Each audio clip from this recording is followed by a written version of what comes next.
Hello student, welcome to my YouTube channel R N education foundation. हम आपको पढ़ा रहे थे मैथ्स, जिसमें आप एक सीरीज लेकर चल रहे हैं। आप पर जान रहे हो सुबह का नाश्ता। सुबह का नाश्ता आप पढ़ते पढ़ते 14 नंबर तक पहुंच चुके हो, आज 15 नंबर। बस आपको ध्यान देते रहिए क्वेश्चन को, कहीं पढ़े हो कि ना पढ़े उससे कोई प्रॉब्लम।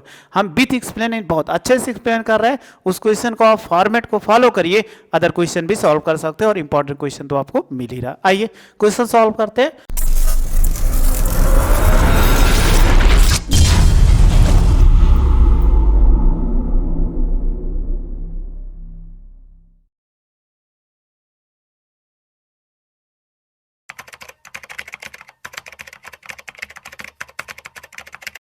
क्वेश्चन क्या लिखा हुआ है, ये क्वेश्चन जो आंशिक भिन्न से है।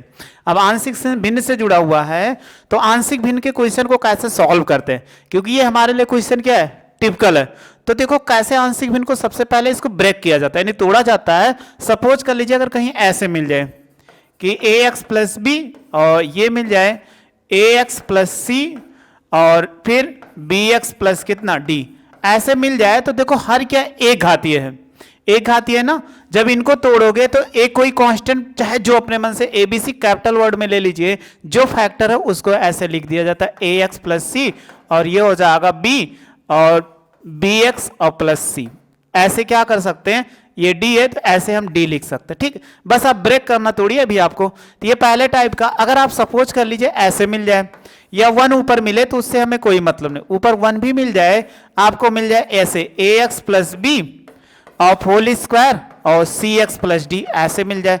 तो ये ध्यान देना, जब किसी के ऊपर स्क्वायर लगाओ तो उसको 2 बार लिखना है। कब तक लिखना है, जब तक स्क्वायर को प्राप्त ना कर लो। ए एक्स प्लस बी, इसकी पावर कितना 1, फिर ऐसे बाद प्लस लगा के फिर देखिए ए एक्स प्लस बी और इसकी पावर कितना हो गया 2 हो गया, तो 2 तक प्राप्त करें। अब रुक जाइए क्योंकि उससे 3 होता पावर, तो फिर लिखते C upon A X plus B of whole cube. लेकिन अब आगे देखिए इसकी घात 1 है, तो अगला कोई कांस्टेंट ले लीजिए, तो ये हो जाएगा सी एक्स और प्लस डी।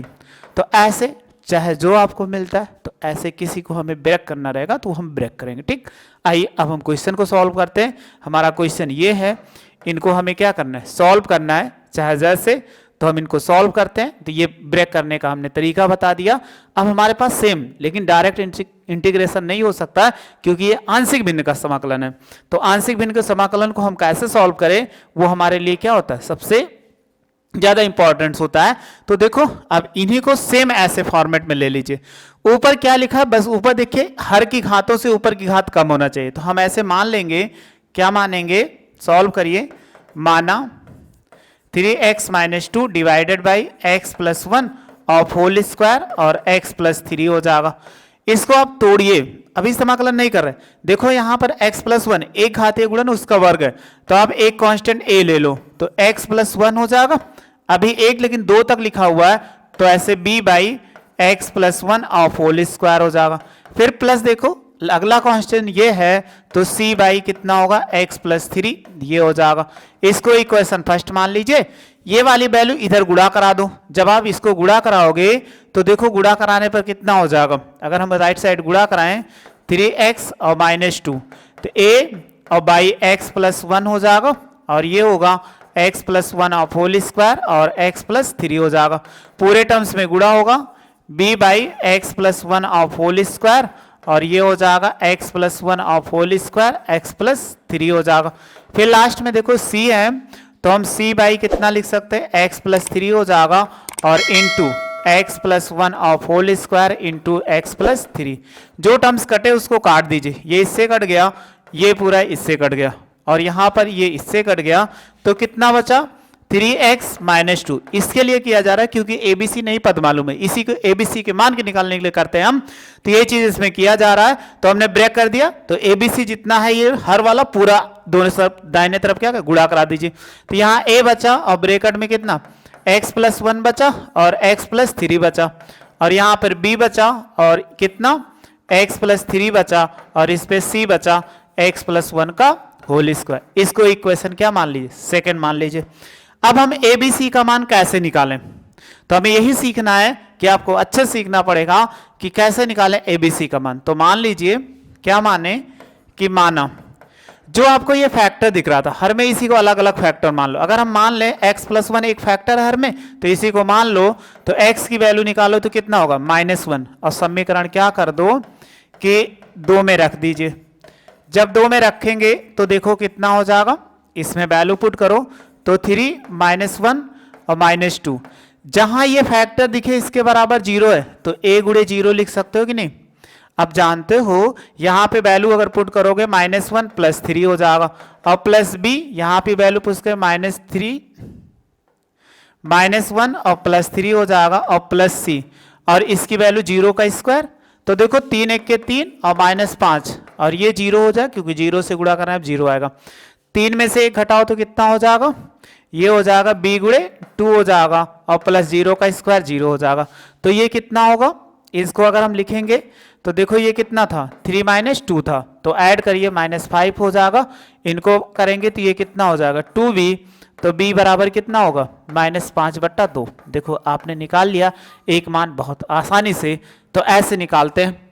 अभी फिर और मान निकालना है, वो कैसे निकालना है, ये दूसरा फैक्टर, ये वाला फैक्टर ले लीजिए, x+3 बराबर कितना 0। अगर हम मान लें कि माना x+3 बराबर 0, तो x की वैल्यू निकालो, x बराबर कितना -3, और ये हो जाएगा समीकरण 2 में रखने पर। 2 में रखने पर अगर 2 में रखते हैं तो देखो 2 कहाँ पे है, ये आपको दिख रहा है, तो जहां जहां है वहां पे रखिए। 3 हो जाएगा -3, और माइनस कितना हो जाएगा 2 हो जाएगा a, और लिख सकते हैं -3 और +1 हो जाएगा, और -3 प्लस कितना, या देखो हमने अभी आपको कहा था कि x -3 कहीं भी ये फैक्टर मिले तो 0 लिख दो, तो ये मिला तो आप 0 लिख दो, और फिर प्लस b हो जाएगा, तो b गुणे कितना, ये 0 हो जाएगा, और प्लस c, तो -3 + 1 ऑफ होल स्क्वायर। देखो 3 3 का 9, -9 और -2 हो जाएगा। ये देखो 0 है, गुणा कराएंगे 0 हो जाएगा, यहाँ भी 0, गुणा कराने पर 0 हो जाएगा, और इसमें से घटाएंगे तो कितना हो जाएगा c, और इसके बाद -2 का होल स्क्वायर। 9 2 कितना 11, और ये हो जाएगा 4c, क्योंकि 0 जोड़ोगे उतने ही आएगा। तो आप देखो ये कितना निकल गया कि c बराबर -11/4, ये निकल गया। लेकिन अब हमारे पास कोई ऐसी वैल्यू नहीं निकला कि इसको हम क्या करें, a का मान निकालें, क्योंकि a का मान भी हमें चाहिए इसमें है। तो a के मान के लिए कोई भी मान आप मान लो, बस इन दोनों को छोड़कर, जैसे x बराबर -1 और 3 जो माना था -3, इन दोनों को छोड़कर x बराबर कुछ भी मान लो, हमेशा आ जाएगा। ठीक, तो हम मान लेते हैं x बराबर 0, क्योंकि 0 सबसे आसान है। तो मानिए, माना x बराबर 0, स्वयं से माना जाता, और भी तरीका है, लेकिन स्वयं से भी मान के आप लगा लो, बहुत आसानी से आ जाए। माना x बराबर 0, अपने मन से कोई भी समीकरण 2 में रखने पर, 2 में रखने पर जब रखेंगे तो आपको समीकरण हम दिखा देते हैं।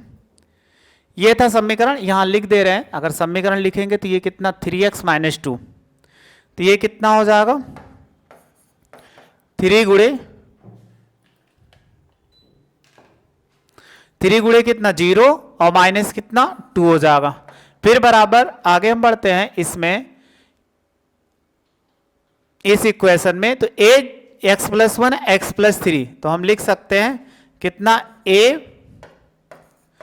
0 + 1, और ये हो जाएगा 0 + कितना 3, और प्लस b था, b कितना था, देखो यहां पर लिखा हुआ है x+3 और c x+1 का होल स्क्वायर, तो हम लिख सकते हैं b, और ये हो जाएगा 0 + 3 और प्लस c 0 + 1 का होल स्क्वायर। जहां जहां x था वहां 0 पुट कर दिया, तो ये -2 आएगा, और a हो जाएगा ये 1 आएगा, और गुणे कितना 3 हो जाएगा, और प्लस b इसमें भी जोड़ेंगे तो b गुणे कितना 3 आ जाएगा, और प्लस c गुणे 1 आ जाएगा। चलिए a b c की वैल्यू पुट कर दो। हमें ये -2 मालूम था, ये 3a होगा, a की वैल्यू नहीं मालूम था, और ये 3, और b की वैल्यू देखो अभी हमने निकाला था, b की वैल्यू कितना निकाला ऊपर -5/2, तो यहां पर रखिए b की वैल्यू को रखिए, तो -5/2 हो जाएगा इंटू कितना 3, और c की वैल्यू ये निकाले हैं कि -11/4 इंटू कितना 1 हो जाएगा।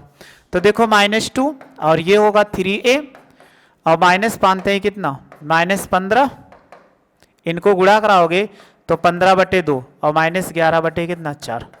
इनको सॉल्व कर लो या इसको इधर लाओ, तो इधर लाएंगे -2 हो जाएगा, -2 और प्लस 15/2 हो जाएगा और प्लस 11/4 और बराबर कितना 3 हो जाएगा।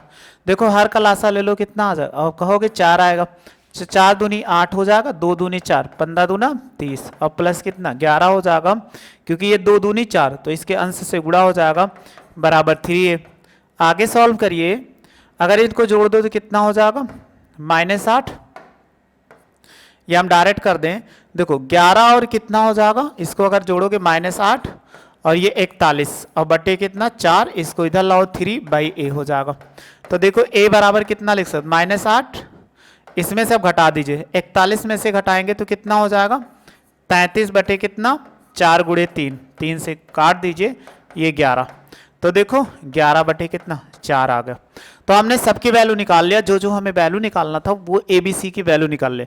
ये आप जरूर ध्यान दीजिएगा कि अगर आंशिक भिन्न से पढ़ो तो आंशिक भिन्न ही टिपिकल है, समाकलन टिपिकल नहीं है। नहीं तो आपको समाकलन टिपिकल ये कभी मत सोचिएगा, केवल आंशिक भिन्न ही आपके लिए टिपिकल है। तो आंशिक भिन्न का सीखना पड़ेगा, हमने सिखा ही दिया आपको कुछ, तो आप अभी और क्वेश्चन बताएंगे उससे सीख जाओगे। अब क्या करो, इसमें ए बी सी का मान रख दो, ए कामा बी व सी का मान समीकरण 1 में रखने पर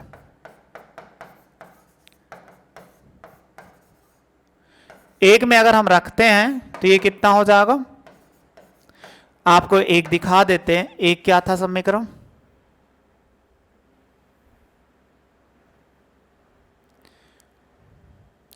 ये समीकरण 1 था, ये लिखा हुआ 3x - 2x प्लस a/x, ऐसे हम लिख के सबकी वैल्यू पुट करते। a की b की वैल्यू -5/2, c की वैल्यू -11/4 है, और d की जो a की वैल्यू जो है वो 11/4 है। चलिए, तो हमको क्या लिखा था क्वेश्चन में, 3x - 2 और x + 1 का होल स्क्वायर और x + 3। तो हमने क्या लिखा था, x + 3 a/x + 1 का a की वैल्यू कितना 11/4 है, तो 11/4 x प्लस कितना 1, b की वैल्यू -5/2, तो -5/2 ले लेंगे और ये हो जाएगा x + 1 का होल स्क्वायर। c की वैल्यू कितना था -11 कितना 4 और ये x + 3, ये सारी वैल्यू हमने क्या कर दिया, पुट कर दिया। अब आप देखो, इनको ऐसे भी तो लिख सकते हैं 3x - 2 और x + 1 का होल स्क्वायर और x + 3 हो जाएगा। देखो 11/4 कांस्टेंट है, इसलिए बाहर ले लेंगे, 1/x + 1 हो जाएगा, और ये -5/2 कांस्टेंट है, तो 1/x + 1 और होल स्क्वायर हो जाएगा और -11/4 और ये हो जाएगा 1x + 3 हो जाएगा। अब हमने इसको लिया था तो ये पार्शियल फ्रैक्शन के रूप में अलग अलग बन गया। इसका इंटीग्रेशन करना हमारे लिए क्या सबसे आसान है, इसीलिए हम क्या करते हैं पार्शियल फ्रैक्शन में चेंज। अब इसका क्या कर दो, समाकलन कर दो। समाकलन करने पर जब इसका समाकलन करेंगे तो कितना हो जाए, इंटीग्रेशन 3x - 2 और डिवाइडेड बाई x + 1 का होल स्क्वायर और x + 3 × dx। तो देखो 11/4 कांस्टेंट, इससे बाहर ले लीजिए, 1/x + 1 और dx हो जाएगा, और -5/2 integration 1/x + 1 of whole square और ये dx हो जाएगा, -11/4 हो जाएगा, इंटीग्रेशन x + 1 x + 3 × dx। चलिए देखिए, इसका हमें इंटीग्रेशन करना है, तो आपने पढ़ा था 1/x = log x, तो हम ऐसे लिख सकते हैं कि 11/4 और log हो जाएगा मॉडुलस में x + 1 हो जाएगा, और ये -5/2, इसका इंटीग्रेशन तो ऐसे नहीं हो सकता, तो x + 1 की पावर -2 होगा और dx, और -11/4 इसका इंटीग्रेशन करेंगे तो कितना होगा, x + 3 हो जाएगा और प्लस कितना c हो जाएगा। अब आप देखो ये दोनों सेम है, यानी 11/4 को एक साथ लिख दो, 11/4 और ये हो जाएगा log x + 1 और फिर -11/4 और log हो जाएगा कि मॉडुलस x + 3 हो जाएगा। इन पे देखो -5/2 ऐसे लिख दीजिए, x पावर n का फार्मूला लगाओ तो ये कितना हो जाएगा, x + 1 की पावर -2 + 1 और -2 + 1 हो जाएगा प्लस c। इन दोनों में देखो कितना कॉमन है, कहोगे 11/4 कॉमन है, तो हम 11/4 क्या कर दे, कॉमन ले लिए, तो हमारे पास बचा लॉग, मॉडुलस में x प्लस 1 बचा और माइनस लॉग हो जाएगा, मॉडुलस में x प्लस 3 बचा और इतना बच जाएगा। अब देखो अगर इनको जोड़ोगे तो कितना, -5/2 आएगा, ये 5/2 हो जाएगा और x प्लस 1 की पावर -1 और बटे -1 प्लस c हो जाएगा। देखो लॉग को बाहर ले लो तो आप क्या लिख सकते हो, अगर लॉग को बाहर लेने पर इसमें लॉग लिखा हुआ है तो 11/4 तो है, इनको ऐसे लिख देंगे। अगर लॉग को बाहर लिख लोगे तो ये कितना हो जाए, मॉड x प्लस 1 और बटे, क्योंकि ये माइनस है, लॉग बाहर लेने पर ये क्या हो जाता है, ऐसे हो जाता है। अब आप देखो -5/2 माइनस माइनस का मल्टीप्लिकेशन +2 हो जाएगा और इनको नीचे लाओ तो कितना हो जाएगा, 1/x प्लस 1 और प्लस कितना c हो जाएगा। अब आप देखो अगर ये मॉडुलस में है, दो मॉडुलस में, तो आप हमेशा इसको एक मॉडुलस 11/4 होगा और लॉग लिख सकते हैं x प्लस 1 और डिवाइडेड बाई x प्लस 3 हो जाएगा और प्लस 5/2 इंटू 1/x प्लस 1 और प्लस कितना c हो जाएगा, ये इसका आंसर हो जाएगा। तो ऐसे किसी की इंटीग्रेशन आपको मिल जाए आंशिक यानी आंशिक भिन्न का अवकल समाकलन करने के लिए, तो आप ऐसे ही करोगे। तो पहले इसका स्क्रीनशॉट ले लो, क्योंकि स्क्रीनशॉट आपके लिए बहुत ज़्यादा जरूरी है। ये आपके लिए इंपॉर्टेंट क्वेश्चन था, लेकिन एक ही क्वेश्चन में आपको बहुत कुछ सिखा के चला गया। ये आपको सीखना पड़ेगा, अगर आप नहीं सीखोगे तो आपके लिए क्या भविष्य में प्रॉब्लम जरूर होने वाली है, क्योंकि इस टाइप के क्वेश्चन पेपर में अक्सर दिखते हैं और जब दिखते हैं तो हमेशा सबको क्या करते हैं, प्रॉब्लम में डाल देते हैं। चलिए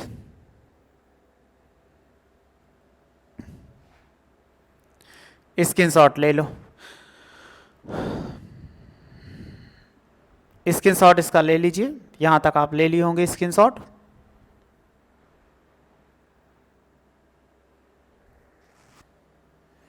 इसका भी स्क्रीनशॉट ले लिए होंगे।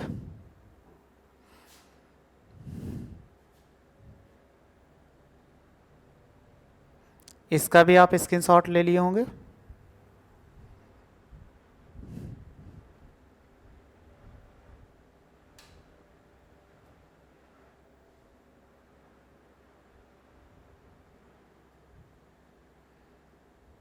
ये भी स्क्रीनशॉट ले लिए होंगे, ये भी आप ले लिए होंगे।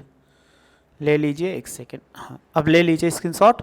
बस आप ऐसे पढ़ते रहे मस्त होकर। आंशिक भिन्न हमने पढ़ा दिया, अभी आपको पढ़ा भी रहे समाकलन, वीडियो को देखोगे तो वो भी आपका अच्छा हो जाएगा। यहाँ से भी आप अच्छा कर ले रहे हो, बहुत अच्छी बात है। ऐसे पढ़ते रहिए और वीडियो को लाइक शेयर जरूर करिए। यदि वीडियो अच्छी लगी हो तो जरूर शेयर करिएगा, ताकि अदर स्टूडेंट पढ़ सकें। और कमेंट्स में मेंशन करिए, अगर कोई क्वेश्चन प्रॉब्लम में आ रहे हैं, नहीं समझ में आया तो आप जरूर कमेंट्स में मेंशन करेंगे, तो हम आपको जो लेक्चर पढ़ा रहे हैं समाकलन का, उसमें भी बहुत अच्छा एक्सप्लेन करेंगे। उस वीडियो को फॉलो करते रहिए। इसी के वीडियो के नीचे डिस्क्रिप्शन में जरूर आपको देखने को मिल जाएगा, उससे देख लीजिएगा और फॉलो कर लीजिएगा, देख लीजिएगा अच्छी तरह से वीडियो। यदि वीडियो अच्छी लगे लाइक शेयर सब्सक्राइब करें। वीडियो देखने थैंक यू सो मच।